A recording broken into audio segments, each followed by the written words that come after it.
पुण्यातल्या श्रीमंत दगडूशेठ हलवाई गणपतीची उत्सव मूर्ती गणपतीच्या 10 दिवसात ज्या ठिकाणी बसते तिथे जवळ काली जोगेश्वरी देवीचे मंदिर आहे.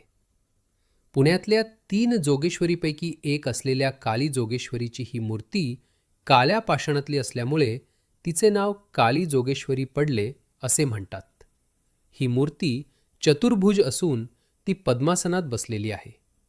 ह्या मंदिरामध्ये लाकडी सभामंडप आहे आणि देवीच्या मूर्तीसमोरच गणपतीचे छोटे देऊळ आहे.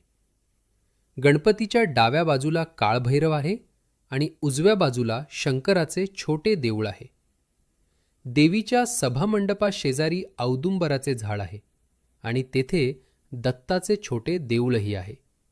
हे मंदिर अतिशय सुंदर आणि शांत आहे आणि फारसे प्रचलित नसल्याने येथे भक्तांची खूप गर्दी होत नाही, ज्यामुळे दर्शन शांतपणे होते.